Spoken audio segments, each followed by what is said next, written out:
Pienso mucho últimamente en los colores, en la importancia que tienen en nuestro día a día, en nuestra toma de decisiones y en nuestra forma de ver el mundo. Tu madurez de niño, por ejemplo, se medía por colores, con los colores de los libros del barco de vapor, blanco, azul, naranja, rojo, en función de tu madurez y agilidad leyendo. O los de la piscina en clase de natación, o los de la pista de esquí. Las mesas del Vips, por ejemplo, eran rojas siempre, porque el rojo es fuerte, directo, vibrante, y eso hacía que rotaran las mesas con más frecuencia. El violeta, por ejemplo, es un color asociado a lo ilustre. Maggie Smith, en Downton Abbey, va siempre de violeta y se llama así, violeta. El chocolate Milka es violeta.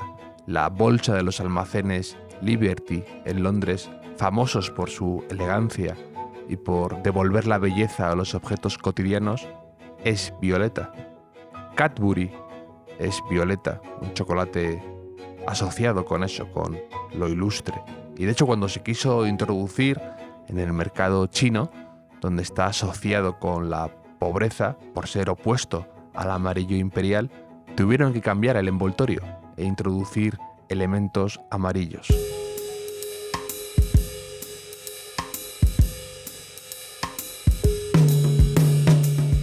El verde esmeralda y el rubio platino, por ejemplo, juegan un papel fundamental, narrativo casi, en la película de Hitchcock Vértigo, su obra maestra. Steven Soderbergh en Traffic o Kubrick en Eyes Wide Shut han jugado con nuestros sentimientos y emociones usando los colores en la gran pantalla. Los ordenadores Mac en el 99, que fueron una revolución, esos que eran semitransparentes, redondeados, casi juguetes, con colores vibrantes, casi acuáticos, porque querían relacionarlo con el concepto de surfear la web, fueron una revolución. Hasta ese momento los PC habían sido siempre grises, blancos, con bordes cuadrados y líneas ortogonales para demostrar seriedad y eficiencia. Eran objetos de adultos para gente seria. Poca broma con los ordenadores. Apple, sin embargo, se da cuenta de eso, llega y convierte el ordenador en un objeto deportivo para el tiempo libre y la diversión. Un ordenador personal, de verdad, como una prenda de ropa o eso, una tabla de surf.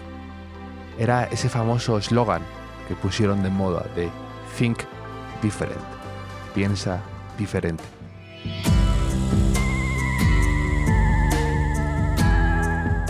Y también en el arte, en alguno de mis artistas favoritos, está muy presente el tema del color.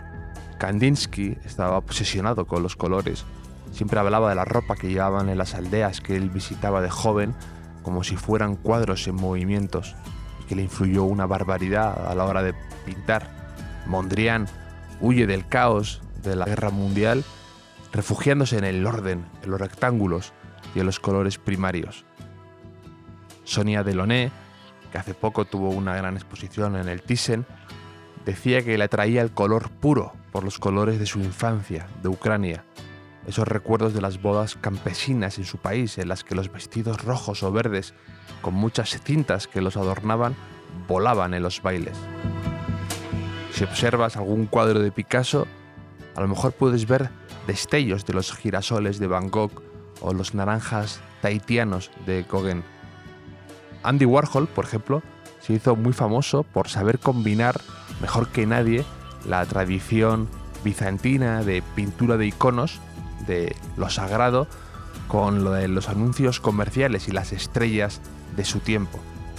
Así vemos como a Marilyn Monroe pintada como si fuera una diosa. En definitiva, los colores están muy presentes a nuestro alrededor e influyen y alteran nuestro comportamiento y nuestra manera de ver el mundo, muchas veces sin que nos demos cuenta. Están presentes, pero al mismo tiempo a veces nos olvidamos de ellos. Como también de las palabras que están en nuestro uso diario continuamente intercambiándolas, pero a veces no reparamos en el verdadero significado de ellas, o lo que significan para nosotros, entre comillas, en privado.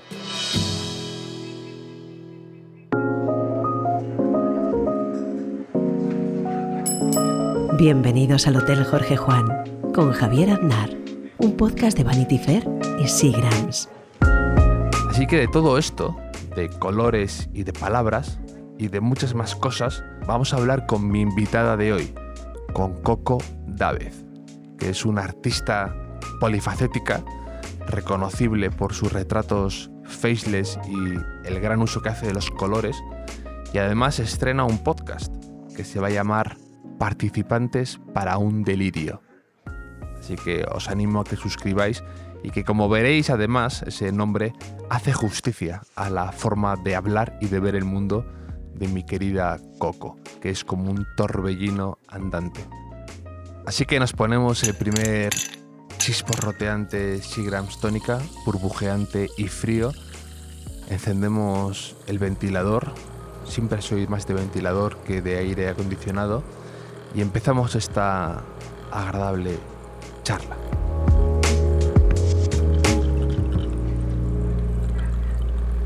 ¿Cómo estás, Coco? Pues estoy muy contenta de estar aquí, por fin. Por fin, Además hemos tenido que sobrevivir a la pandemia para que tú vinieras al hotel, que eras oyente y habíamos hablado muchas veces de venir y nos hemos cruzado un montón de mensajes y ya estamos aquí, frente a frente. Qué ilusión, sí, me apetecía muchísimo. Además es que me lo paso muy bien con todo lo que publicas y luego disfruto mucho con tu trabajo, con tu libro Faceless, que me parece... tu trabajo me parece muy interesante, muy colorido y quiero indagar mucho en esto. Y luego es que te curras mucho tú las redes sociales, lo que compartes, me parece muy interesante.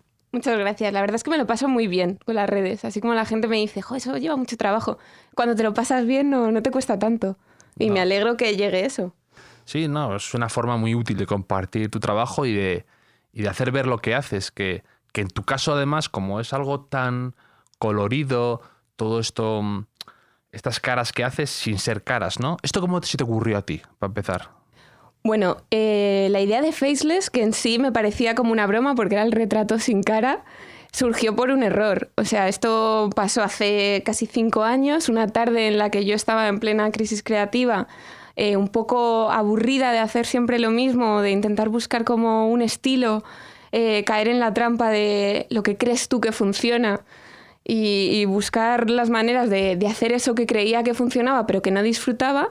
Y de pronto pues una tarde dije, venga, me voy a comprar 3 colores, los colores primarios, y ponerme un poco ese límite, que yo funciono muy bien comenzando como por ponerme ciertas directrices.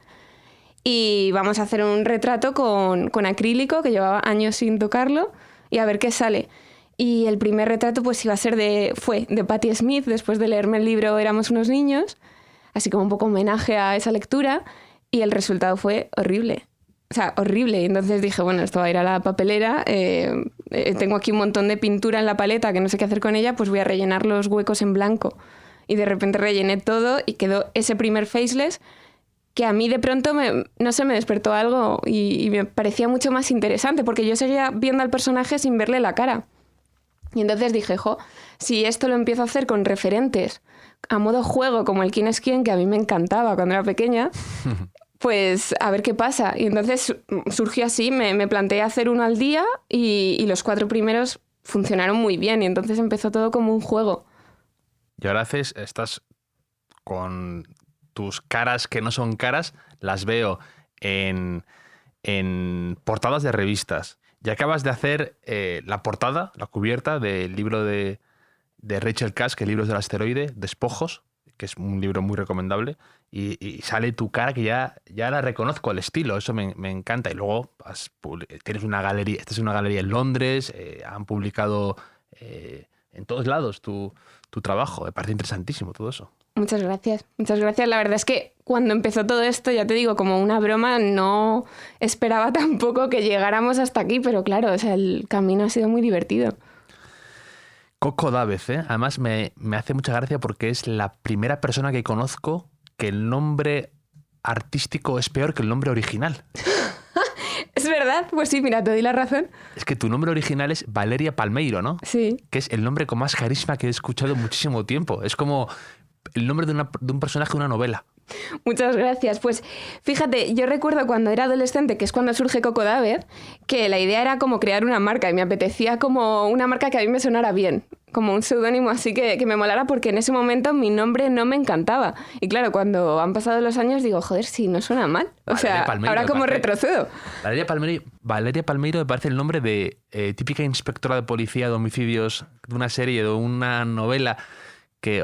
Carmen Sandiego. Sí, es que Carmen Sandiego no tiene nada que hacer con Valeria Palmeiro. O sea, me parece que has renunciado a un nombre que tenía todo el carisma del mundo. Pero bueno, Coco David también tiene mucha gracia y mucho encanto. Lo reconozco también. Gracias. Y te quería preguntar, tú, por ejemplo, tus referentes en pintura o gente que te hizo clic a lo mejor cuando eras adolescente o ahora, que te siguen fascinando, ¿quiénes dirías que son? Pues mira, yo creo que así como el primer referente que yo recuerdo en mi vida de fascinarme, o sea, el primero fue Walt Disney, desde luego. O sea, yo veía las películas de Walt Disney y decía, yo quiero hacer eso, ¿no? Yo quiero inventar personajes, crear mundos, inventar historias. Entonces siempre digo que para mí fue como el primer referente. Luego... Top de películas de Walt Disney para ti, tus favoritas. Top de películas... Aquí vamos así. Aquí vale. Aquí hay que elegir. Rapidito. Aquí hay que elegir y hay que mojarse. Pues... Es que claro, mira, a mí es que son personajes, como... Vale, a mí hay una cosa que me encanta de Walt Disney y es que cambia el estilo pictórico todo el rato. O sea, eso me parecía que era súper moderno en ese sentido. Entonces, por ejemplo, el estilo abocetado que tienen los Aristogatos, el jazz de los Aristogatos, o sea, me parecía divertidísimo, a pesar de que no me gustan los gatos. O sea, me encantaba. Luego, por ejemplo, el estilo modernista que tiene La Bella Durmiente, que en ese momento se criticó muchísimo, pero que era... O sea, lo ves ahora y es una pasada para cuando se hizo. Eso me encantaba también.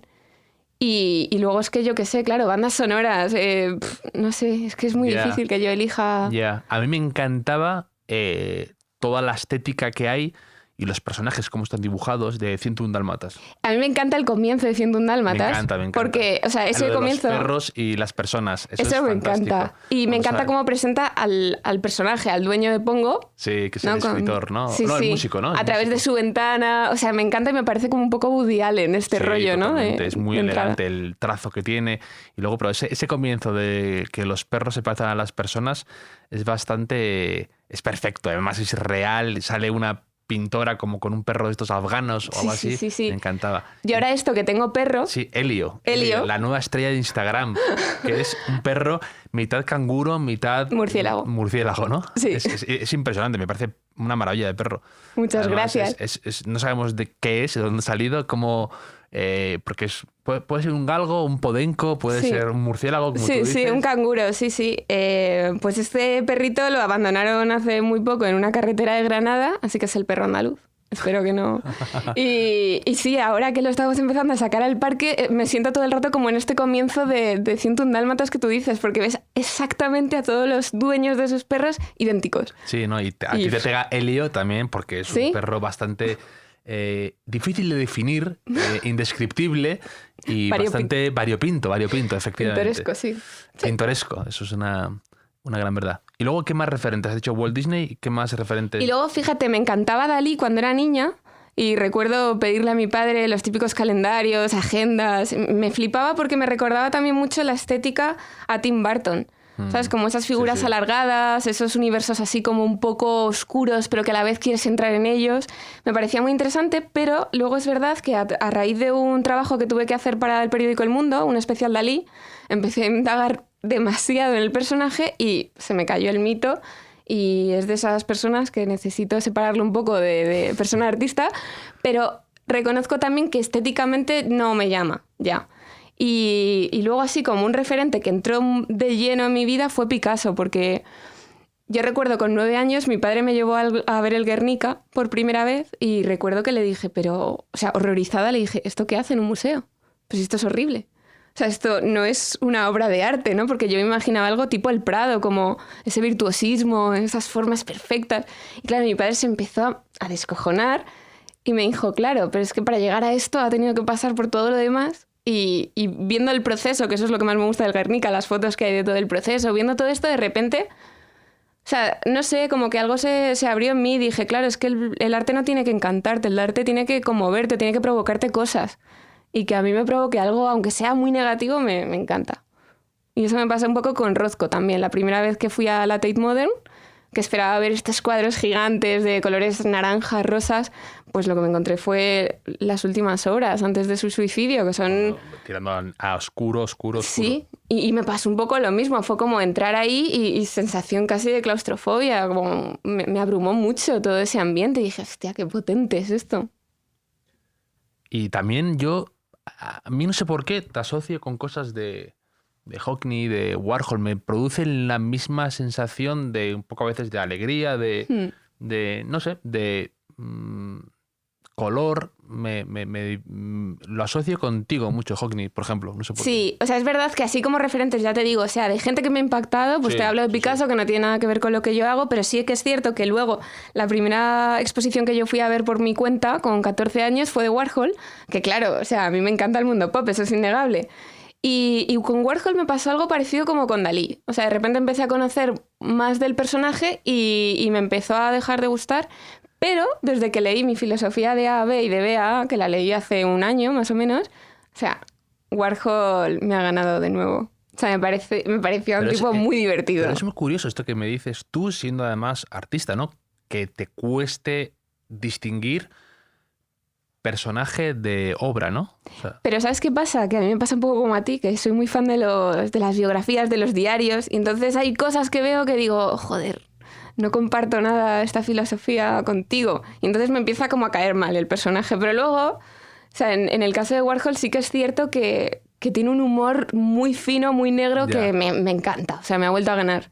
ya. Y que también se ha hablado muy mal de Warhol por todo este rollo de... Bueno, se le ha criticado mucho de querer ganar dinero fácilmente con serigrafías, con no sé qué. Y bueno, o sea, ahora que estoy como más metida dentro del mundo del arte, es que me parece igual de válido y me parece muy divertido, porque también es un poco como el echarle morro, ¿no? El decir, sí, efectivamente, yo no estoy pintando esto ni me lo he inventado, pero tú lo quieres comprar. Sí. Yo, de hecho, por ejemplo, tengo una defensa siempre a ultranza de Basquiat, que me pone muy nervioso cuando mis amigos o yo qué sé, gente con la que hablo, me lo quieren tirar por tierra y que les parece horrible y que como desagradable a veces incluso.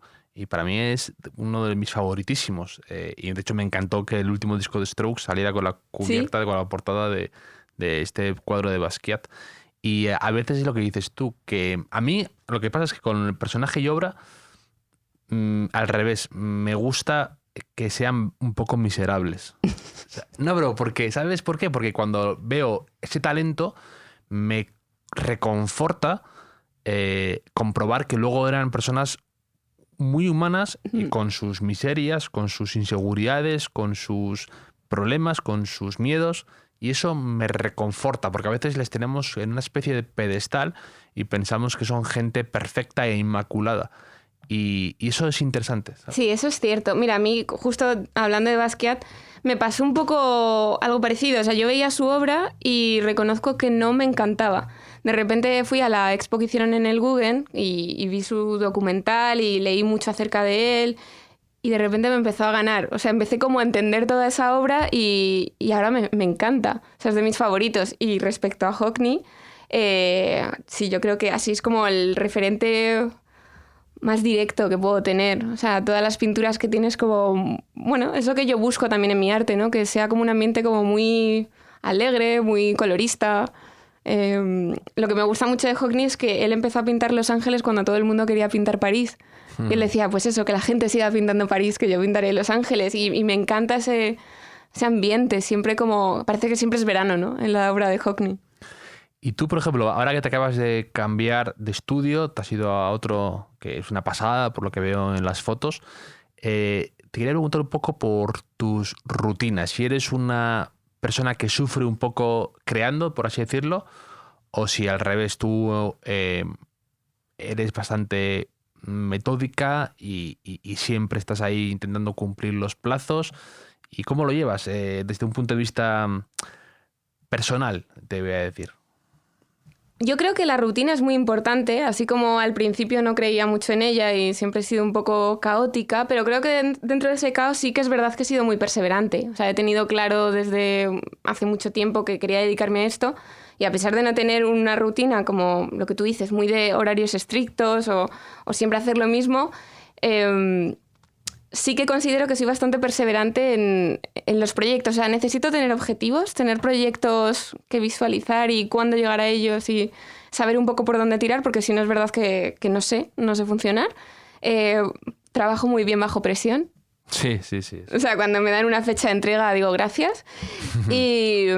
Y bueno, y luego sí que es cierto que todos estos años he estado viajando mucho y a pesar de tener una rutina, porque cada día voy al estudio, más o menos estoy las mismas horas, pues bueno, sí que hay días que la inspiración es un poco complicada y antes no me permitía el decir, bueno, pues hoy no va a salir, vete a casa, ahora empiezo a permitírmelo, porque es verdad que a veces te fuerzas, o sea, es raro explicar esto, porque sí que es cierto que funciona mucho el sacar proyectos forzándote un poco, ¿no? El ponerte ahí, empezar a escribir, o empezar a pintar, o empezar a ponerte a ello. O sea, esto lo que decía Picasso, ¿no? La inspiración llega trabajando y es verdad.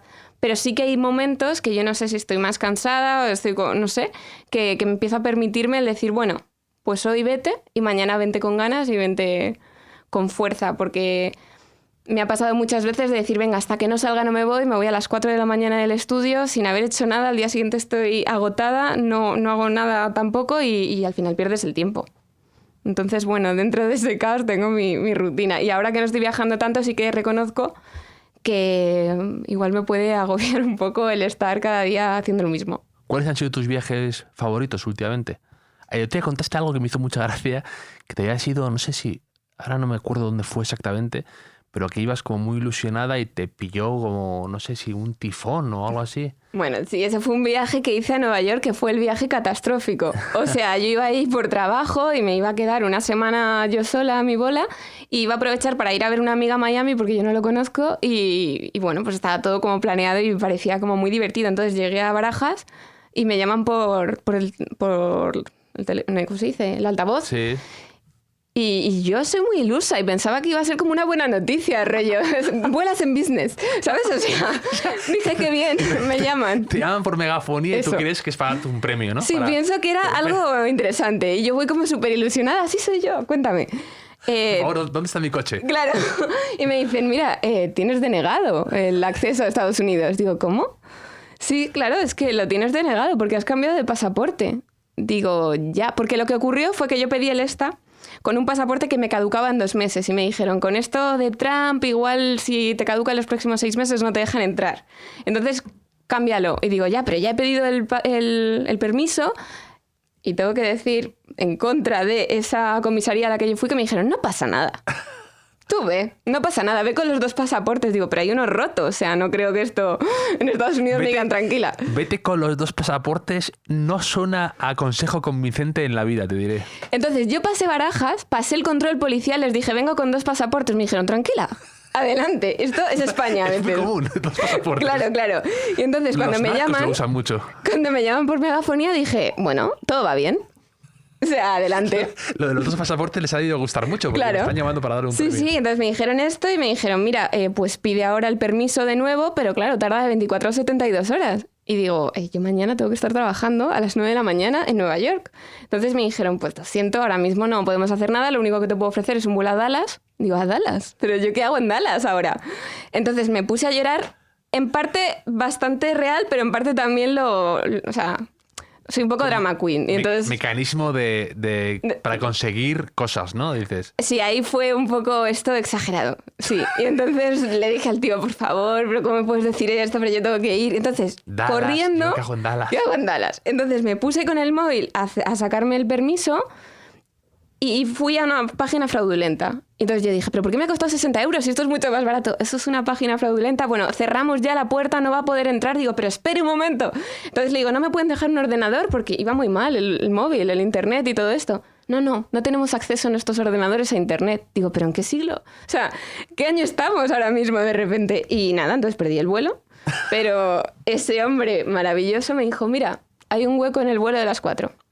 Así que vas a volver a salir, a coger tu maleta, vas a volver a entrar con tu pasaporte, solo con uno, y ya vuelas directa. Entre Coco Dávez o Valeria Palmeiro. Claro, y entonces llegué a Nueva York. Hice mi trabajo perfecto. Me iba a ir a Miami, que yo tenía los vuelos comprados. Y entonces de repente hubo un huracán. Pero tu vida tu vida sí que es una montaña rusa de emociones. Sí, podríamos decir que sí. Entonces, bueno, pues me quedé sin Miami. Sobre todo porque lo mejor es que no te estaba preguntando por este viaje. Porque tú no era este, tú contaste otra cosa también, que te fuiste a Indonesia. Ah, vale, pero claro, es que me van pillando las catástrofes. Pero es que, o tú a ellas. Sí, también puede ser. Tú las persigues. Bueno, eso en realidad lo que pasa es que ahí pude improvisar y fue como mejor, porque yo lo que quería hacer el año pasado era celebrar mi 30 cumpleaños en Bali. Eso. Era el viaje que yo había escuchado. Vale. Claro, mi idea era, a ver, yo cumplo los años el 29 de julio, entonces no hay nadie en Madrid. No puedo celebrar nunca mi cumpleaños. El año pasado lo tuve que celebrar en octubre. O sea, esto es intrusismo de cumpleaños. La gente se enfada conmigo. Me dice, no es tu cumpleaños ahora. No eclipses a la gente de octubre. Ya vale. Sí, tú eres de verano, eres Leo, no quieras ser Libra, ¿vale? Entonces dije, bueno, estoy hasta las narices de esperar por la gente porque nunca hay nadie para celebrar mi cumpleaños. Luego siempre es un bajón porque somos 4. Entonces voy a hacer lo que a mí me dé la gana. Y entonces dije, pues me voy 24 días a Indonesia y quería hacer una ruta por el Rinjani, que es un volcán increíble de Lombok. Y cuando llego allí, pues me dicen que hay una especie de tsunami que ha provocado... Te avisan por megafonía, te dicen... Yo digo, otra vez una buena noticia. Exacto. Otra vez me van a dar un premio. Y entonces, claro, estuve muy pesada realmente diciéndole a todo el mundo cuál iba a ser mi super plan. Yo sola, en mi cumpleaños, yo sola, que suena un poco loser, la verdad, pero yo estaba emocionada. Y no pudo ser. Entonces, bueno... La gente me preguntaba, oye, ¿qué tal esto? Y yo decía, no, todo bien por aquí. Todo fenomenal. Genial. Fotos de... Sí, de Google. Fotos de Google tirando para postureo, hashtag. Sí, ¿no? Exacto. Aquí sufriendo, ¿no? Aquí sufriendo, sí, ese momento. No, pues eso fue. Así fue, que no lo conozco, vaya, nunca he estado. ¿Y tú, viajes que te hayan gustado por arte? O que digas, mira, me han encantado estos museos, o el arte callejero, o... algo así, ¿cuál dirías? Porque justo el otro día pasó por aquí Jordi Pérez Colomé y hablaba mucho de esto, de ahora viajar por cosas que te gusten, ¿no? Y él decía viajar por café, que parece muy friki decirlo, pero que a él le gusta viajar donde hay cultura de café, donde hay cafés históricos o que le gustan.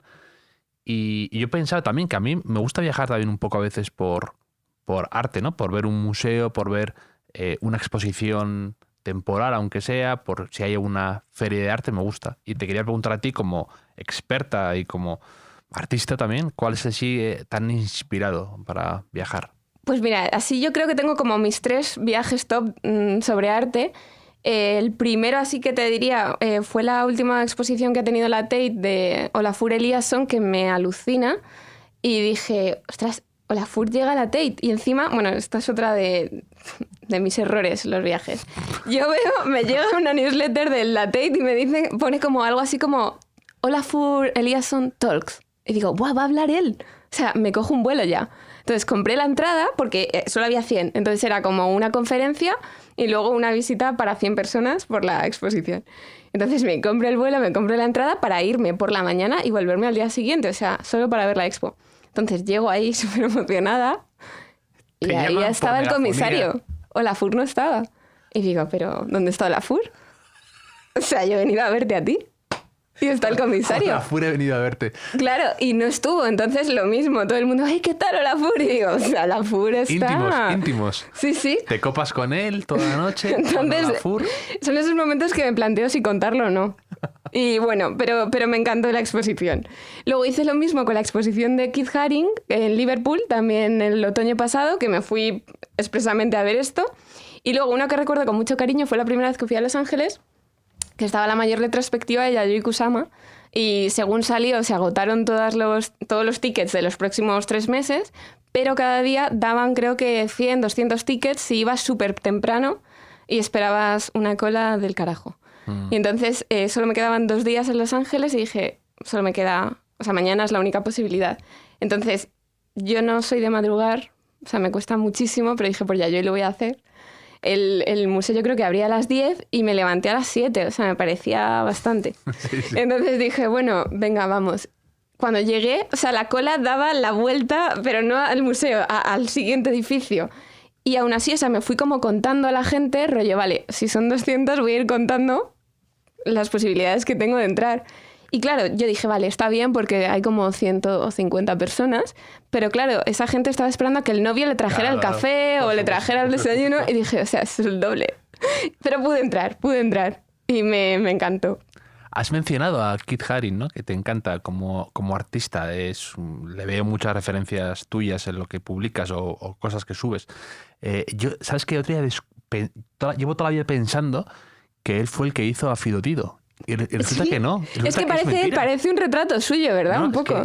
Pero convencidísimo. Pensaba que era hasta su obra cumbre. ¿Sabes? Lo que como Mariscal y Kobe. Sí. Pues resulta que no tiene nada que ver con Kit Haring, que parece el mayor, entonces, plagio. Totalmente, es verdad, estoy de acuerdo contigo porque en algún momento lo pensé, pero yo pensaba que era su autorretrato, porque se parece un poco. No tiene gafas, pero se parece un poco. No, vamos, absolutamente. Y para mí era, incluso en mi cabeza, como que yo había visto camisetas de Kit Haring con Fido Dido, no sé. Sí, ahí. El imaginario te hizo esa camiseta perfecta, sí. Y es como más muy noventero, muy de esa época, muy de principios de los 90, y lo tengo como asociado mucho a mi infancia, y resulta que he vivido en una mentira. Sí, yo también. En eso sí lo comparto, porque es verdad que en algún momento lo he pensado. O sea, esas líneas son muy de Kit Haring, es cierto. Es tremendo.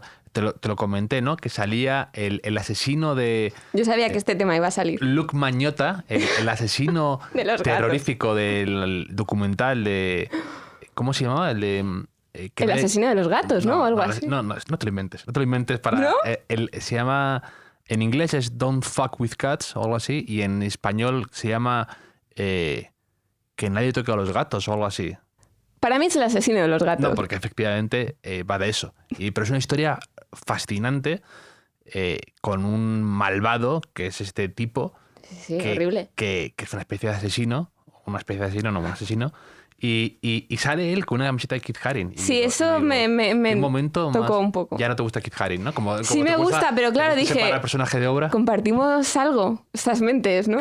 Claro. Es muy común, es la gracia del... No, pero es verdad que a veces, cuando me pasa a mí mucho, cuando la gente me lo dice, a mí me gusta El guardián del centeno, ¿no? Y cuando la gente me lo dice siempre, pero el asesino de John Lennon llevaba el libro en el bolsillo. Y digo, pero ¿y qué culpa tiene Salinger de eso? Al revés. Sí, es verdad. Es una prueba de su éxito, que le gusta a un psicópata y a mí. ¿Sabes? De hecho, fíjate, ese libro a mí durante una época tuve también como la Beatlemanía, y entonces este libro era como que yo necesitaba leerlo. Y mis padres me decían, es el libro maldito. Y claro, esto siempre resuena mucho más. Sí, sobre todo si te lo dicen así, es el libro maldito. Es el libro maldito, no está en esta casa. Claro, yo decía, necesito hacerme con ese libro y que no se entere nadie. Y sí, me gustó mucho. Tienes que hacer un faceless de Holden. Por ejemplo, sí, me encantaría. Porque además es más ambicioso, porque como nadie realmente sabe cómo es... Eso es maravilloso porque puedo meterme, o sea, me puedo inventar muchas cosas. Pero lo bueno es que tiene la gorra esa como de cazador, como es dice verdad. él, que eso es bastante reconocible o icónico. Es muy icónico. Eso te puede venir bien. Te quiero poner el juego de las palabras. Vale. Que es que me digas palabras que te encantan y luego también alguna palabra que odies. Vale. Y me suena haberte escuchado alguna vez hablar de esto y quiero profundizar. Y yo también te diré alguna de las mías, de Perfecto. palabras que me encantan. Y además es una pregunta que me hacen de forma recurrente a veces en los Q&A, y luego hay gente que tiene sus propias listas. Y me encanta que la gente haya como... Que la gente tenga como palabras favoritas y palabras malditas. Como... Sí, es verdad. Pues a ver, yo, esto lo saben todos mis amigos, si hay una palabra que utilizo muchísimo, es muchísimo. ¿Sí? O sea, para mí todo es muchísimo. Yo soy muy de la hipérbole. O sea, todo tiene que ser extremista. O sea, me gusta, sí, exagerarlo todo. Entonces, yo empecé a utilizar mucho esta palabra en el instituto con mi mejor amigo. Nos hacía mucha gracia ponerle el muchísimo y el en serio a todo. Y entonces lo metíamos en frases donde no encajaba. Y mi madre se enfadaba muchísimo. Entonces yo llegaba y me decía a ver las notas. Digo, a ver, he suspendido muchísimo.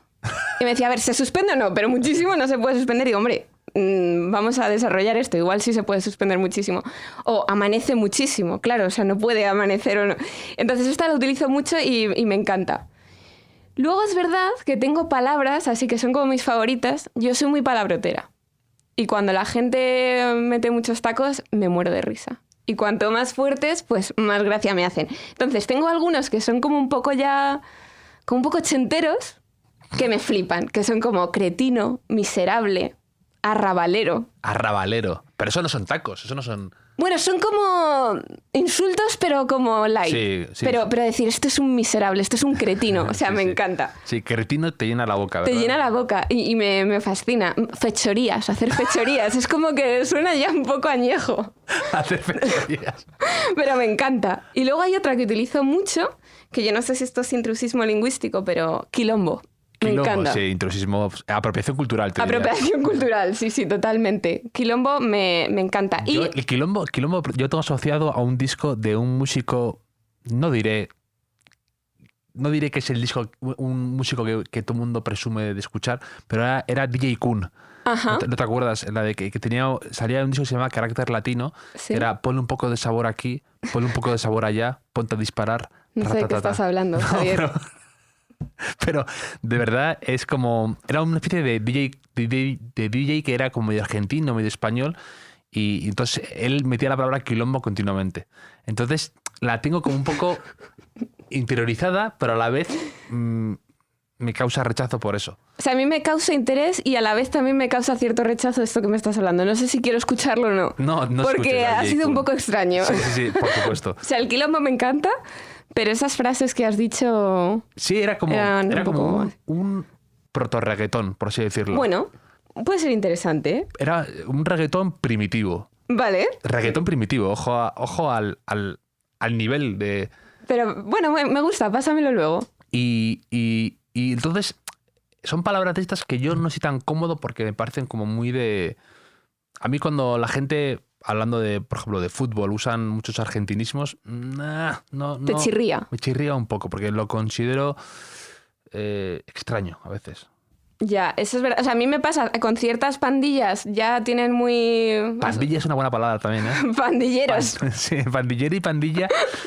Pandilla más lo tengo como asociado a mi madre, que me decía, Javier, ¿quién es tu pandilla? Y yo me sentía como, no sé si entre entre un niño de los 5, de Enid Blyton. O de rebeldes. O efectivamente, o de Rebeldes, o de West Side Story, ¿no? Como Sí, sí, que sí. no- que sin término medio. Y yo decía, es que nadie usa la palabra pandilla en un contexto natural, ¿no? De verdad, a mí me parece como muy normal. No. Pandilla, ¿no? Pandilla me parece como excesivo, ¿no? Grupo de amigos, es Sí, que suena sí, muy mi grupo, serio. Mi grupo. Mi ya está. grupo. Jo, eso es muy Backstreet Boys. O sea, Sí, no, no sé. Mi band boy. No, pero bueno, ¿tú dices grupo de WhatsApp o pandilla de WhatsApp? ¿O tenéis un grupo de WhatsApp? Yo que odio sea los pandilla? grupos de WhatsApp. Ya. Yo intento salirme de todos. Soy de esa gente que no contesta. No, yo tampoco. Y además me han criticado mucho ahora en el confinamiento mi comportamiento con los... O mi ausencia en las conversaciones estas de Zoom Ah, vale. multitudinarias y tal. Me agobiaba muchísimo, odiaba verme mientras hablaba, Ya. me incomodaba todo eso mucho, hablar por turnos lo odiaba. No, todo el mundo se hacía ahí como sus fotos en Instagram, como Sí. tomando una copa. Y arreglados. Qué bien lo pasamos, tomando un vermú a Sí, a mí distancia. eso Yo me deprimía. No valgo para eso. Es verdad. O sea, yo he utilizado Zoom con varias pandillas, pero con mi familia era insoportable. O sea, porque es que todos hablaban a la vez. Era como, o sea, necesitaba como el programa este de tiene usted 50 segundos y que bajara el micro. Necesitaba eso porque era horrible. Pero, no sé. Yo digo pandilla, sí, lo digo. La reivindicas, ¿no? La reivindico, sí. Te has puesto un poco chulita aquí mismo. Dices, Sí. no, yo Sí, quiero- sí, me sale mi vena madrileña. No, tu vena pandillera. Mi vena pandillera, sí, arrabalera. Pero muchísimo, que antes ya lo has dicho, prefiero eso, por ejemplo, que cuando yo llegué a Madrid, que yo intentaba integrarme con... En el mazo. No, en el mogollón y Ah. el mazo. Y ninguna de las dos pude. No, tuve que renunciar a mi madrileñidad Ya. por eso, porque no me salía. Mogollón se usaba... Mogollón como que tuvo un comeback, ¿no? Como que tuvo una vuelta, de repente. Sí. Era como una palabra en desuso. Como de booty. Sí, efectivamente. Y de repente se volvió a poner un poquito de moda. Sí, a veces pasa esto, sí, es verdad. Yo utilizo brutal mucho también. Sí, brutal. Y de hecho es una palabra un poco ya comodín a veces para definir un libro brutal, una canción brutal, y ya una película brutal. Y ya incluso a veces... pierde un poco, pierde ¿no? un poco valor, como sí, que es no verdad. dices nada ya. Es cierto, es un poco, sí, el comodín lo que tú dices. Es como también cuando la gente ya dice... Ya esto entra en las palabras que odio. Ya odio, por ejemplo, crack. Ah, yo también, la tengo aquí. Crack lo odio. O sea, cuando la gente dice, este es un crack. Digo, Sí. ¡qué asco! Sí, sí. O sea, qué asco, yo no quiero que me definas así. No, o sea, no sé qué quién, asco. cuando en Twitter o alguien, no sé quién, que es un crack. Yo ya estoy fuera, ¿eh? No, digo, no... Yo he apuntado esta porque odio palabras, pero también odio ciertas frases que es como, ¿qué pasa, familia? ¿Qué pasa, gente? Odio eso. Y es un poco lo de crack. O sea, no puedo con ello. Hoy se lía. Hoy se lía. Qué asco. Es muy de pantomima full eso. Sí, es que ellos lo hacen muy bien, pero Sí, es que es sí, verdad sí. que me... ¿Qué pasa, familia? Es, Qué es asco duro. me da es duro. eso. De hecho, había un periodista, no voy a decir el nombre porque tampoco quiero señalarle así, pero cuando yo me metía en Twitter al principio, siempre decía buenos días, patio, y buenas noches, patio. Y lo ¿Cómo de está el patio? Lo de patio es como para referirte a tus seguidores y todo eso. No puedo. No me gustaba nada. No Yo me gustaba. tampoco. No. Yo tampoco, pero tengo una frase de esas que odiaba que luego la he integrado. Y que me recuerda un poco como esas canciones que odias, pero de repente un día te las sabes y la quieres buscar en Spotify. O tu relación con Warhol, por ejemplo. Por ejemplo, ¿no? sí, pero luego en parte, claro, la gente te lo echa en cara, porque te dicen, tú odiabas a Warhol, porque ahora publicas esto. Sí. Falsa. Y entonces me encanta porque digo, bueno, la gente cambia, ¿vale? Miserable, que eres un cretino, no entiendes nada. Fuera de aquí. Entonces me pasa un poco con esta frase que es se viene. Se viene no sé qué, se viene exposición, se viene concierto, lo odiaba. Y de repente un día me vi publicando esto. Se viene a mí me gusta, ¿eh? Me gusta, además, es como muy, también que me gusta mucho a mí el fútbol, es muy de futboleros. Es como, se viene no sé qué fichaje, se viene tal. Y bueno, puedo entender tu relación amor-odio con ella. Tu relación... Pero me gusta. Sí. O sea, cuando me pasa esto me gusta más que las que me gustaban. Sí, claro, porque es la fe del... Abrazas esto como el converso, ¿no? Sí. Es como esta gente que pasa de comunista muy de derechas o que pasa de no querer a ser de repente el más creyente. Pues de repente él se viene, lo metes en... Voto a favor. Puedes. Sí. Yo en palabras que me gustan, te voy a decir, me gusta mucho y es muy más...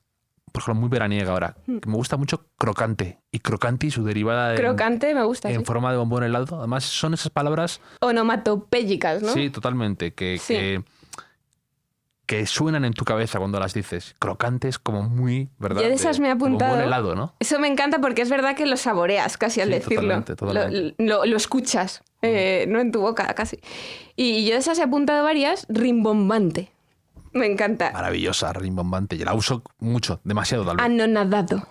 Me encanta. O sea, es de esas palabras que necesito casi como separar un poco por las sílabas porque las disfruto mucho. Y me encanta centelleante. Mejor chisporroteante. Bueno, eso te iba a decir. Pero esa era tuya y te la iba a dejar a ti, Javier. No, pero por ejemplo, a mí me encanta rocambolesco. También me encanta. De hecho, bueno, el origen es de un personaje de una novela que se llamaba Rocambole y de ahí ha derivado lo de rocambolesco. Entonces me gusta mucho que es Me como encanta rocambolesco. eso. Y además lo tengo asociado en Santander. Hay una discoteca histórica que se llama, o un bar histórico más que discoteca, que se llama el Rocambole. Ajá. Entonces siempre pasaba por ahí para ir a casa de mi abuela y yo decía, ¿qué hará la gente aquí en el Rocambole? Además había como gente bailando en la portada, como esa la fachada. Y de hecho en el Rocambole tengo una historia de hace un par de veranos con un amigo que me hace muchísima gracia, que fíjate cómo iríamos que en el Rocambole a última hora de la noche perdió el Invisalign el aparato invisible ahí dentro. Lo perdió dentro. Entonces me encanta la imagen de la pobre señora de la limpieza al día siguiente por la mañana encontrándose en la pista de baile el aparato de alguien. Rocambolesco. Y diciendo, qué rocambolesco, ¿no? Y diciendo, ¿qué hará la gente aquí dentro? O sea, ¿qué hará la gente aquí dentro para perder esto?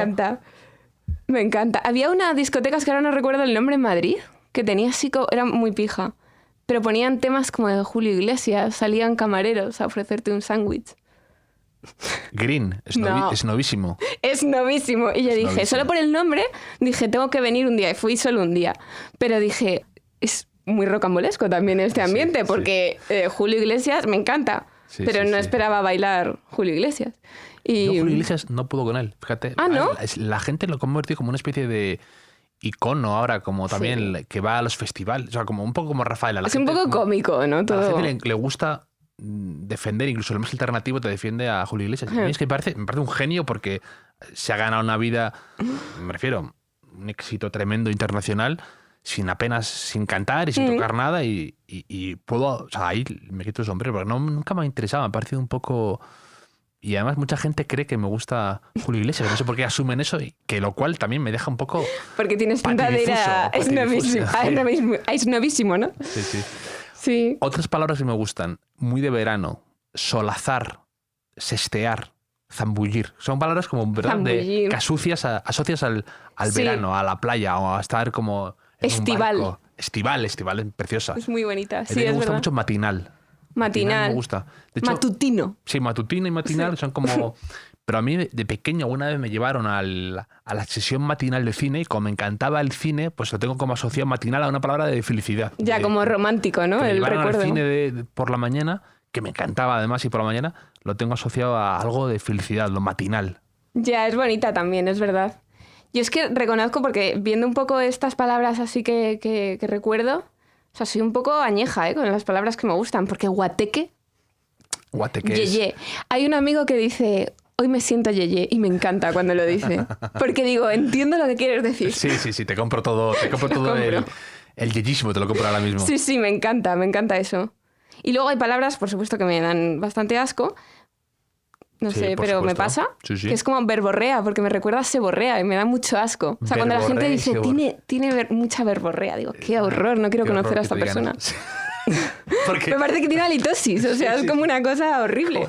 el que tiene verborrea, que rápido se ha cargado su propia... O sea, me parece gracia de verborrea, ha pasado a seborrea y a halitosis. Entonces, Sí. En cuestión de nada contigo estás fuera, ¿eh? Es que reconozco que soy muy visual. Entonces Sí. me lo imagino y ya digo, no puedo. Yo también soy muy visual en eso. Y de hecho, sí me he preguntado si la gente hace lo mismo que yo. Como que yo tengo una palabra, o sea, una imagen para cada palabra. ¿No te pasa eso? Sí, A es mí como la gente- sinestesia, ¿no? Con ciertas Sí, palabras. pero a mí la gente me dice una palabra, frutero, y yo me acuerdo de un frutero específico determinado en una casa. De verdad. No, es como que lo tengo así. O sea, Sí. mi cerebro funciona así. No sé si la gente...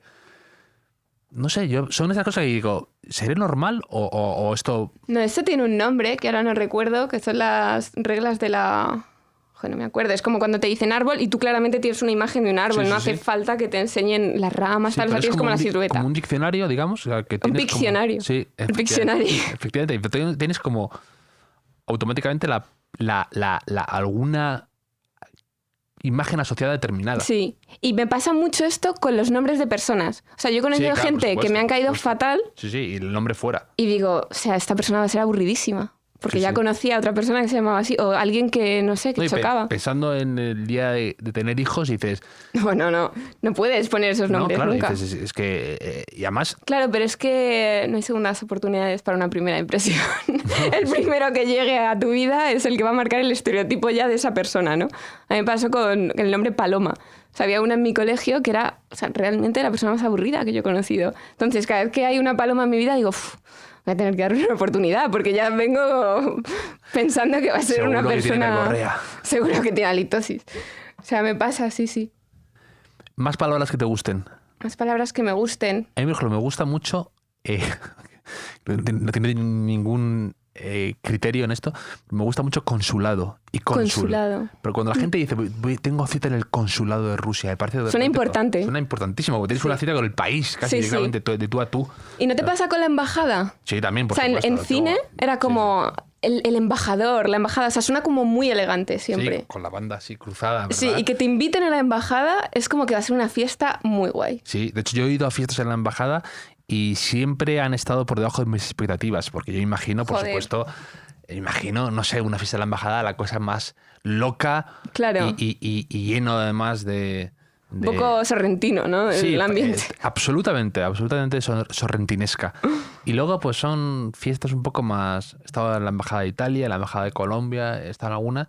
Y yo qué sé, dicen, una fiesta de la Embajada de Colombia, pues te imaginas, Claro. yo qué sé, un festival ahí. Sí, lleno de color y... Bailes Sí. y luego pues hay que estar a la altura de... Frutas criollas. Efectivamente. Criolla, me encanta Criolla, esa sí, palabra. sí. Pues mira, hay una palabra que a mí me encanta porque me ganó como su sonoridad y yo creo que también es una de mis películas favoritas donde escuché esta palabra, que es Belvedere. El Belvedere yo la escuché por primera vez en El hijo de la novia, de Campanella, que me fascina esa película, y era el restaurante del personaje. Y luego me puse a buscar, porque yo no sabía si era un apellido, de dónde venía lo de Belvedere, y es un término arquitectónico que significa bellavista en italiano. Y me parece como muy bonita, muy sonora, Belvedere. Me Sí, gusta. además Belvedere te vale para una marca de vodka, por ejemplo. Para... ¿Ves? Eso me ha molestado, que de repente haya una marca de vodka, digo, ya le has quitado todo el romanticismo que yo tenía en esta palabra. Sobre todo porque aquí somos de Ginebra. Claro, por eso. Efectivamente, Seagrams. Sí. Sí. Mira, te voy a decir una cosa. Yo, en la época que fui coctelera, me patrocinaba Seagrams, el stand donde yo estaba. Hombre. En el mercado de San Miguel. Que tú es que has vivido muchas cosas. Tú has He vivido muchas has sido cosas. coctelera. ¿Cuál es el cóctel que mejor se te da? Pues es el más normal, pero el mojito se me da muy bien. Pero no es mi favorito. El mojito no es fácil hacerlo bien, ¿eh? La Es gente como cree el que- más común. Claro, la gente cree que cualquier mojito te va a valer y probablemente te valga porque le echas ya azúcar y... Claro, y ya pero está. no va de azúcar la Pero cosa. el mojito bien hecho... Sí, con angostura siempre. Es maravilloso. Ese se me da bien, pero ya te digo, no es ni siquiera mi favorito. O sea, pero me salía bastante bien. A mí me gustan mucho también, por ejemplo, las palabras asociadas... O sea, no, me gustan los nombres de los colores, por ejemplo. Y tú que Me eres- encanta es eso. maravilloso. Sí, y la historia. Claro, pero yo qué sé, el azul Prusia. Sí, Es que- sí, es el que- amarillo en Nápoles. Es que eso, amarillo Nápoles, ya estoy dentro. Sí, total, ya está, me tienes. No sé ni cómo es ese amarillo, pero me encanta Sí. el nombre y yo qué sé, el morado nazareno, por ejemplo. Sí, es cierto. O sea, bueno, un libro que tú me recomendaste habla de todo esto. Y a mí ahí me abriste un universo, porque claro, yo conocía la paleta que yo utilizo generalmente, pero de repente es fascinante saber de dónde viene cada historia de cada nombre. Y es importante. Ese libro me ha parecido buenísimo. Es como está de bien escrito y de bien explicado. Está súper bien escrito, súper bien diseñado, pero ¿qué ha pasado en esa portada? O No, sea, la portada no le hace justicia. Además, es curioso en un tema de color lo importante que es. me da tanta rabia eso. Y se lo digo a todo el mundo porque se lo he recomendado a mucha gente y le decían, no hagas caso a la portada, Sí, porque por favor. efectivamente no te apetece leerlo Nunca lo hubiera cogido. por la cubierta. No es la cosa... Sí, efectivamente. Pero luego por dentro está editado de maravilla. Está increíble. Todo el diseño y luego las explicaciones de los colores. Me encanta el azul con lo de Madame Bovary. Sí. Todo eso me fascina. Bueno, es que es muy romántico, ¿no? Todo cómo llega y vas entendiendo cómo va cambiando la sociedad, la historia a través del color, que es súper interesante eso. El azul índigo. Todo Azul eso. índigo, sí. ¿Cuál dirías que son tus colores favoritos, por ejemplo? Rojo cadmio y amarillo cadmio son los colores que más utilizo y que más me siento yo ahí que reflejan un poco mucho de mí, no sé. Hay un pintor que me encanta, que se llama Rubén Rodrigo, que habla mucho, o sea, tiene muchas obras, o sea, muchos cuadros que son así, azul cadmio, amarillo cadmio, y juega mucho con eso y me encanta. Sí, a mí todo lo que sea cadmio, así como un poco oxidado, que tira al naranja, me encanta. O sea, porque creo que son colores también como muy veraniegos. Y es verdad que esa atmósfera así como estival me encanta. Las metes muy bien, ¿eh? A mí, otra palabra que me encanta, por ejemplo, te voy a decir dos. Una es que esta la descubrí hace poco y es que es muy ridículo porque siempre la meto con calzador absolutamente, que es los ferros, ¿vale? Los ferros son cuando de la imprenta Sí. le manda a la editorial como digamos el grueso del libro, todo el libro, pero Sí. sin la portada, digamos, Vale. auténtica. Como ¿no? las O sea, tripas del libro. Sí, las tripas del libro, efectivamente. Y entonces mi editora siempre decía, han llegado los ferros. Entonces, lo de los Y había una ferros me fiesta en tu encantaba. Y yo cabeza. digo, déjame ver los ferros de este libro que quiero leer. Y entonces, lo de han llegado los ferros, además le da como un toque de solemnidad inaudito, ¿no? Como que de repente... Tiene "Han llegado gran los- importancia. Han llegado los ferros del próximo libro de fulanito. ¿Pero qué te gusta más? ¿Decirlo o que te pregunten el qué? ¿Perdona? ¿Que han llegado qué? Porque tú a mí me dices han llegado los ferros y no sé muy bien cómo reaccionaría. Yo no lo sabía, lo que es era. una mezcla de las dos cosas. Un poco. Te sientes un poco bien, ¿no? Cuando la gente no sabe. Efectivamente. Es un poco una palabra técnica ya de estoy dentro del mundillo este editorial. Controlo. Y controlo, efectivamente. Sé de lo que hablo y la gente nos entendemos. Es un lenguaje secreto. Sí. Y luego también que es como los ferros. Me suena más como algo de hierro, como algo potente, como que te dejan ahí en la mesa. Sí. Rotundo. Rotundo. Y otra palabra que me encanta, además muy relacionado con tu mundo, es oleaginoso. Joder, Javier, es que te las buscas, ¿eh? Rocambolescas. Oleaginoso. Además, te voy a contar por qué. Porque yo cuando estudiaba en el colegio Historia del Arte, tenía la estúpida teoría de que yo, si metía la palabra oleaginoso... Aprobaba. Mi profesor, que era Vareta, si le llamábamos, iba a decir, mira, es que no puedo suspender a un chico que te mete oleaginoso así como con naturalidad. Claro. Porque sabe lo que habla. Porque exacto. A lo mejor es hijo de un crítico de arte o algo así. O de un embajador. Porque tú eras muy buen estudiante, ¿no? Tienes pinta... Esto viene porque aquí la malvada Coco me decía que tengo pinta de buen estudiante. Porque tú, aquí donde te la devuelvo, repetiste... Tengo pinta de repetidora. Repetiste 3 veces. Sí. 3 veces. 3 veces. Ahora, ni una ni dos, 3. Voy a indagar en esto, pero yo lo que digo es que esto es como para mí lo de... Tienes pinta de buen estudiante, que me lo han dicho bastantes veces, y tienes pinta de buen chico... Es como un elogio de estos envenenados, porque te quieren decir algo, pero al final te están diciendo tienes pinta de capitán del club de ajedrez. O de loser. De loser, no de loser, sino de... Como de friki. De buen chico, de buen chico. Y los buenos chicos, como decía la canción de Green Day, acaban los últimos. Entonces... A ver, yo no quería decir eso, pero digo, si me pongo... Y luego me da raya porque como mi madre es profesora en mi colegio y tal, vale. Tengo siempre ahí el hijo del profesor. El hijo de profesora, tengo ahí el San Benito de decir, mira, yo también tengo mi lado rebelde. Vale. También hacía mis cosas yo, ¿eh? Pero no, era buen estudiante, la verdad. ¿Ves cómo no me equivocaba? Bastante responsable. Pero una vez perdí mi libro de lengua. Entonces, vaya, fíjate. ¿Y tu profesora, o sea, tu madre era profesora de lengua? No. Porque eso hubiera sido rebelde. Eso hubiera sido anarquista, casi. Totalmente. No, tengo mis límites, hay líneas rojas que no cruzo. Bueno. Pero por favor, quiero meterme en el mundo este de alguien que repitió 3 veces, porque me parece muy interesante que luego es verdad que puedes tener un gran éxito, como has tenido tú, tener una vida profesional que haces lo que te gusta, lo que te apasiona y vivir de ello y bien, y pues que no, cuando repites 3 veces a lo mejor tienes la sensación en el colegio de que no vales para algo o de que eres un poco inútil, entre comillas. Sí, y hay totalmente. mucho esto, y hay muchos, he conocido a escritores, a gente así, que tienen a veces, o por ejemplo, empresarios muy buenos que han tenido esa especie de astilla clavada de tener profesores que no confiaban en ellos o tener esa sensación de con compañeros, con la paloma de turno, sí. de pensar que no eres tan listo, cuando luego tiene nada que ver. Bueno, a mí me ha pasado, con lo que tú dices, para la mayoría de los profesores yo era esa persona que era un desecho social porque no iba a llegar a nada, porque era repetidora. Entonces yo llegaba en septiembre, o sea, llegaba el primer día a clase en septiembre y veían mi historial o yo qué sé, y me decían, bueno, tú atrás del todo, porque no te interesa esto, no vas a estudiar, no vas a escuchar, así que vete ya atrás. Entonces ya de primeras es que es durísimo. Me catalogaban en un lugar que yo decía, qué injusto. Porque es más, diré que yo me pasé toda la adolescencia castigada, toda, porque claro, mis notas eran muy raras. O sea, yo llegaba con 7 suspensos y 2 notables y un sobresaliente. Entonces me decía mi padre, o sea, a ver...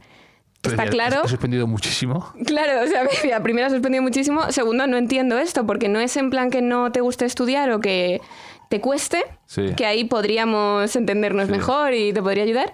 Es que tienes la poca vergüenza de venirme con un sobresaliente en física y química, en historia, en lengua, y suspendes dibujo, gimnasia, matemáticas y todo lo demás. ¿Suspendías dibujo, por ejemplo, tú? Suspendí 1 año dibujo. Entonces, yo llegué a la conclusión, o sea, yo muy rápido me di cuenta que el método de enseñanza al uso que yo he tenido, por lo que, bueno, he podido acceder, no va conmigo. O sea, el aprender de memoria no me gusta. tengo muchísima memoria. O sea, tengo una memoria que me juega muy malas pasadas porque me acuerdo de todo siempre, de lo bueno y de lo malo, ¿no? Entonces, por memoria no iba la cosa. Pero a mí que... O sea, aprenderme algo que al mes se me va a olvidar o a la semana se me va a olvidar, no me interesa. O sea, me apetece que me hagas una clase apasionante de historia, que me apetezca saber de este personaje, de este otro, qué pasó. Yo qué sé, física y química me parecía muy divertido porque eran como fórmulas que sacabas algo como loco que decía, no lo voy a utilizar nunca en mi vida. Pero me parecía como magia casi, ¿no? Y entonces, bueno, es verdad que tuve profesores magníficos y que de hecho en mi libro le dedico un párrafo porque tuve 4 que no olvidaré nunca. O sea, mis clases de biología, de historia, de música me fascinaban. Ahora, todo lo demás me pareció bastante aburrido y me pasaba mis clases dibujando. En clase de dibujo, por ejemplo, a mí me gusta mucho más el dibujo artístico que el técnico. Me dijeron que yo era mejor en técnico, entonces que me fuera para allá. Y hace poco escuché una amiga que da conferencias hablando un poco sobre la educación y decía, si tu hijo es malo en matemáticas y muy bueno en inglés, no le apuntes a matemáticas, apúntale a inglés, que es lo que le mola. Sí, vi una viñeta que hablaba de esto, como que venía un chico con malas notas en no sé qué y buena nota en música y decían, ¿qué hacemos con este chico? Entonces la viñeta siguiente salía como un regalo de un violín. Claro. ¿No? O sea, motiva eso. Y es cierto que en ese sentido mi padre desde muy pequeña me apuntó a clases de manualidades, de dibujo, pero incluso las clases de dibujo las abandoné con 13 años. Sí. Y no volví a pintar hasta los 21 años. O sea, sí que ha habido siempre como una parte rebelde en mí de... Si va a ir con tu método, que va a ser que va a ser el sota caballo rey, memoria y ya está, no me interesa. Entonces, tuve claro que no quería ir a la universidad porque estar 4 años más, o sea, para mí ir a clase era un sufrimiento. Yeah. Pues tuve claro que no iría y dije, bueno, pues ¿ahora qué hago? Después de repetir 3 veces, ya parecía que trabajaba en el instituto, era la conserje, pues dije, mira, voy a aprender inglés. Además, fíjate, a mí me quedaron 4. Cuando acabé todo esto me quedaron 4, que fue el año que volví a repetir, que ya lo hice a distancia, que fueron inglés, matemáticas... A ver cómo fue. Inglés, matemáticas y geografía. Y dije, vale, ¿cómo voy a aprender yo todo esto? Inglés, me piro a Londres a vivir. Geografía, vamos a viajar. Y matemáticas, vamos a hacer negocios. Sí, normal, repetir 3 veces con ese método. Y digo, no, pero al final, fíjate, las 3 que me quedaron, o sea, como que, no sé, luego los años pues me fueron pareciendo interesantes estas asignaturas con la vida. Eres la típica, ¿no? Que te hacías la interesante dibujando en clase, ¿no? Con la capucha, ¿no?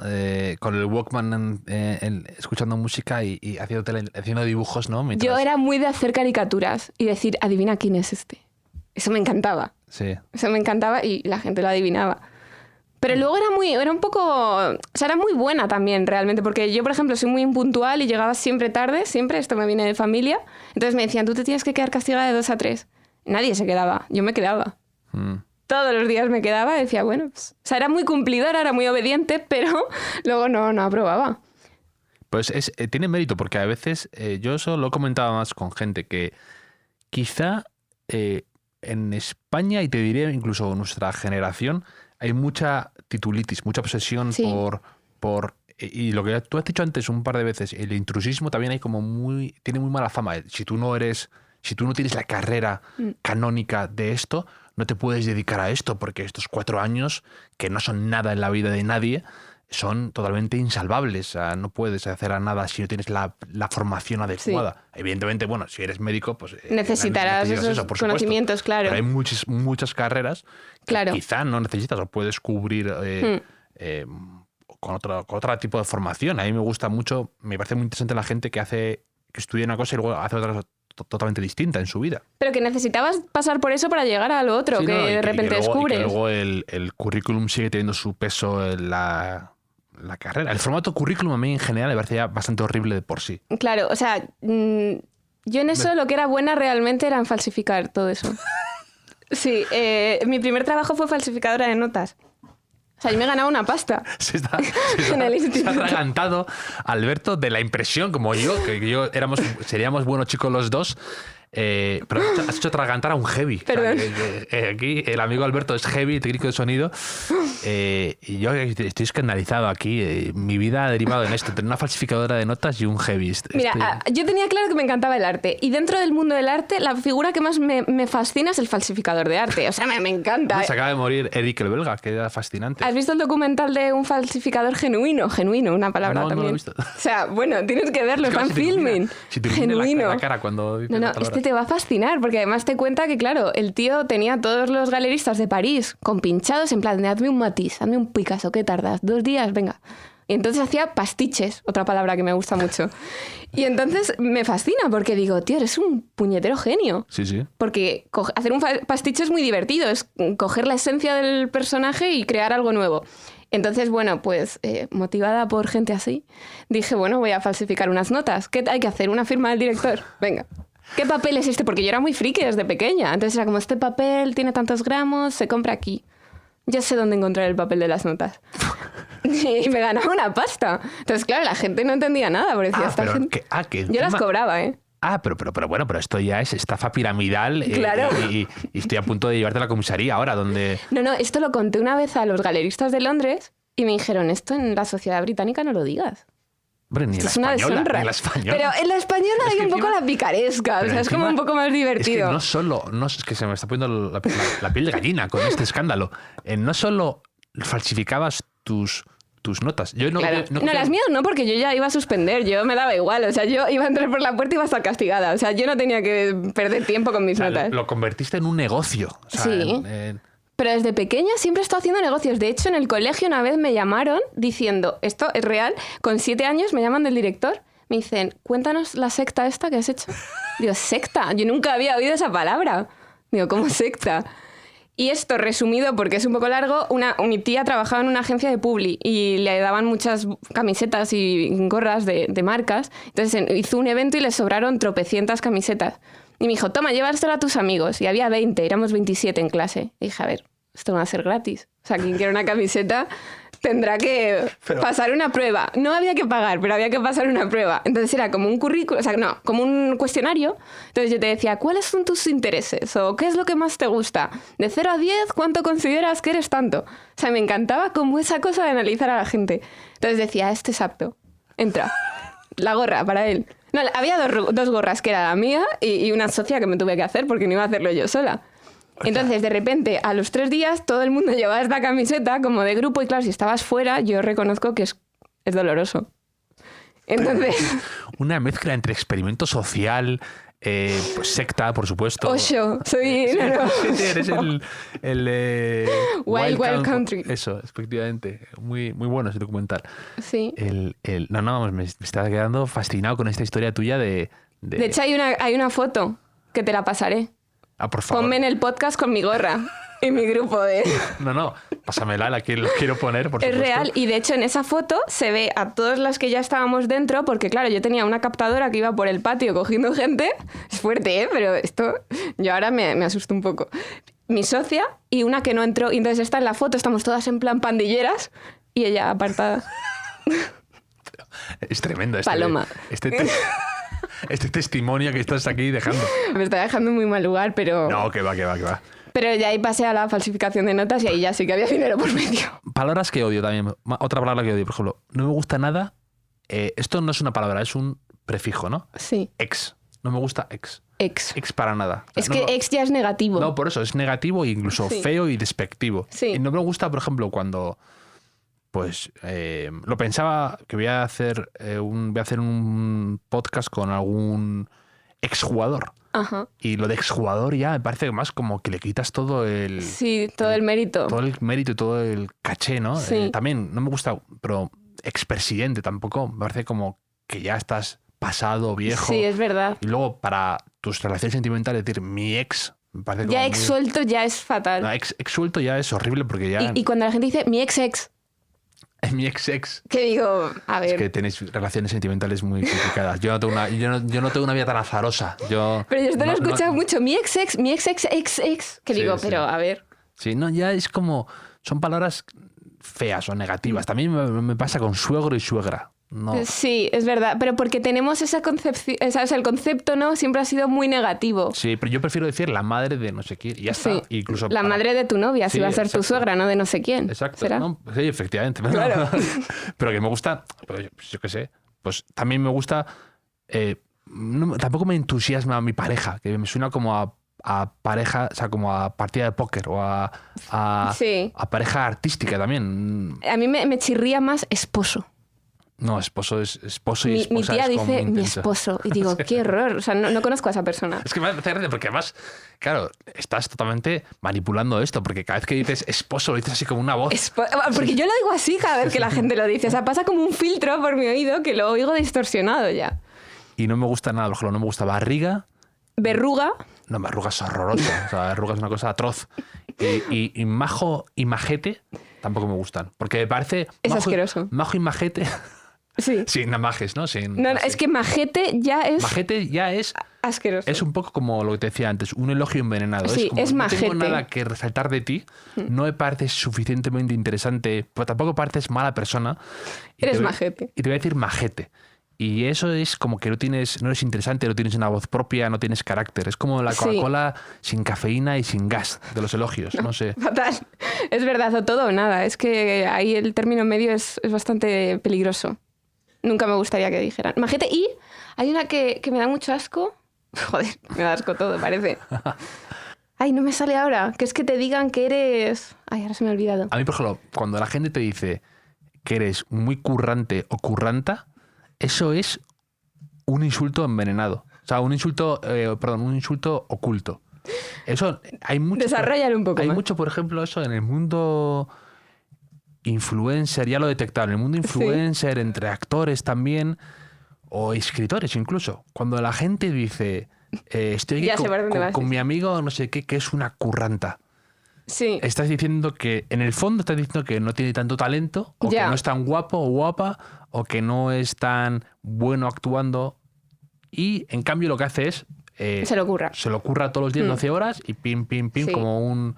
Pero le estás quitando automáticamente Totalmente. un poco el componente de autenticidad, de decir, Sí, tiene no carisma vale. y es bueno en lo suyo. No, es como, no, esto se lo ha hecho a base de trepar, a base de, no de trepar como un trepa, sino No. de Bueno, de trabajarlo cada día, ¿no? Exacto, Pero no tiene exacto, esa cosa brillante, exacto, bonita que... Exacto. Sí, esto es verdad que en el estudio lo hablo mucho con mi asistente. Cuando de pronto estamos viendo algunos trabajos que no nos gustan, nos da como palo decir, no me gusta. Bueno, ahora ya hay mucha confianza, pero sí que es verdad que utilizamos mucho bueno, está muy trabajado. Tiene mucha técnica. Está Sí, muy porque eso trabajada. es como algo, ¿no? Efectivamente. Y sí, es fatal esto. Y de hecho esto lo hablamos cuando vamos a inauguraciones o no sé qué y te dicen, ¿qué te parece la obra? Y dices, no, está súper trabajada. La técnica pulidísima. Eso es que le estás diciendo Complicado. que no tiene nada de gracia. Que no ni te de- está levantando nada, o sea, no te hace vibrar. Es como, correcto. Sí, sí, Aprobado. Sí, tiene la técnica y tiene algo ahí, pero que no tiene ese empuje que te hace querer indagar más en esa obra. Pero que eso también es lo divertido del arte. O sea, que lo que a ti te hace vibrar, a mí igual me parece que está trabajado. No, pero Pero es verdad, es lo bonito, en realidad. Me pasaba a mí con el arte abstracto cuando era pequeña, que decía, pero ¿cómo una mancha amarilla la gente paga millonadas por esto? Bueno, y de repente empiezas a entender que hay formas que ya no se trata tanto del virtuosismo. Hay cosas, hay formas que te hacen vibrar, hay colores, hay manchas que te provocan cosas y eso es Y muy guay. últimamente, ¿qué te ha parecido que hayas visto, por ejemplo, o a un artista que te haya hecho últimamente vibrar de verdad?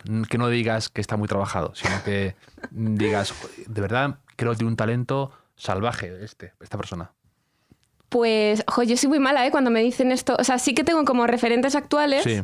Y seguro que ahora hace poco he visto a alguien que me encanta, pero soy muy mala con los nombres. Pero Oliver Jeffers, por ejemplo, que me parece que pictóricamente tiene una técnica brutal, pero lo que me gusta Técnica de él... brutal, ojo, sí, Estás pero, cayendo antes de lo que criticabas. claro, pero Brutal, mira, a lo que técnica. voy es que si viera solo su obra, diría, a ver, me gusta, porque es bonita, pero creo que es una técnica muy buena. no me llega a hacer vibrar, pero el tío de repente hace cuentos, que si te pones a pensar en cuentos es como algo mucho más naif, no necesitas esa técnica ahí virtuosa, y de pronto cuando él narra y crea historias, las ilustra, o sea, tiene como un humor muy tierno que ya me gana y que toda la obra se envuelve de ese humor, y te lo recomiendo mucho, a mí me encanta. No le conozco, así que lo compartiré también en las notas del podcast para que la gente pueda cotillear un poco y ver, indagar, pero no le tengo fichado. Vale, pues te lo paso luego porque de verdad que es muy recomendable. Te quería preguntar también por últimamente cosas así que te inspiren, de libros o películas o series, algo así que estés viendo últimamente y que digas que luego lo haces mucho en tus stories. Sí. Y entonces quiero también que compartas aquí con los oyentes algo que te esté gustando últimamente. Pues ahora mismo acabo de ver la miniserie esta de HBO de Frances McDormand, que se llama Kitteridge, Olive Kitteridge. Ah, vale. Esta es una miniserie de HBO que se ve en 4 horas y me fascinó. La vi el fin de pasado y me parece brutal cómo presentan a todos los personajes. O sea, en un capítulo ya sabes de qué pie coge a cada uno, qué es lo que está pasando. Están súper definidos y muy bien el desarrollo de los personajes, porque además es una historia que avanza muy rápido. Cada X minutos de repente han pasado 5 años. Y está muy bien, esa la recomiendo mucho, me gusta. No la he visto, pero me han hablado bien. ¿De qué va exactamente?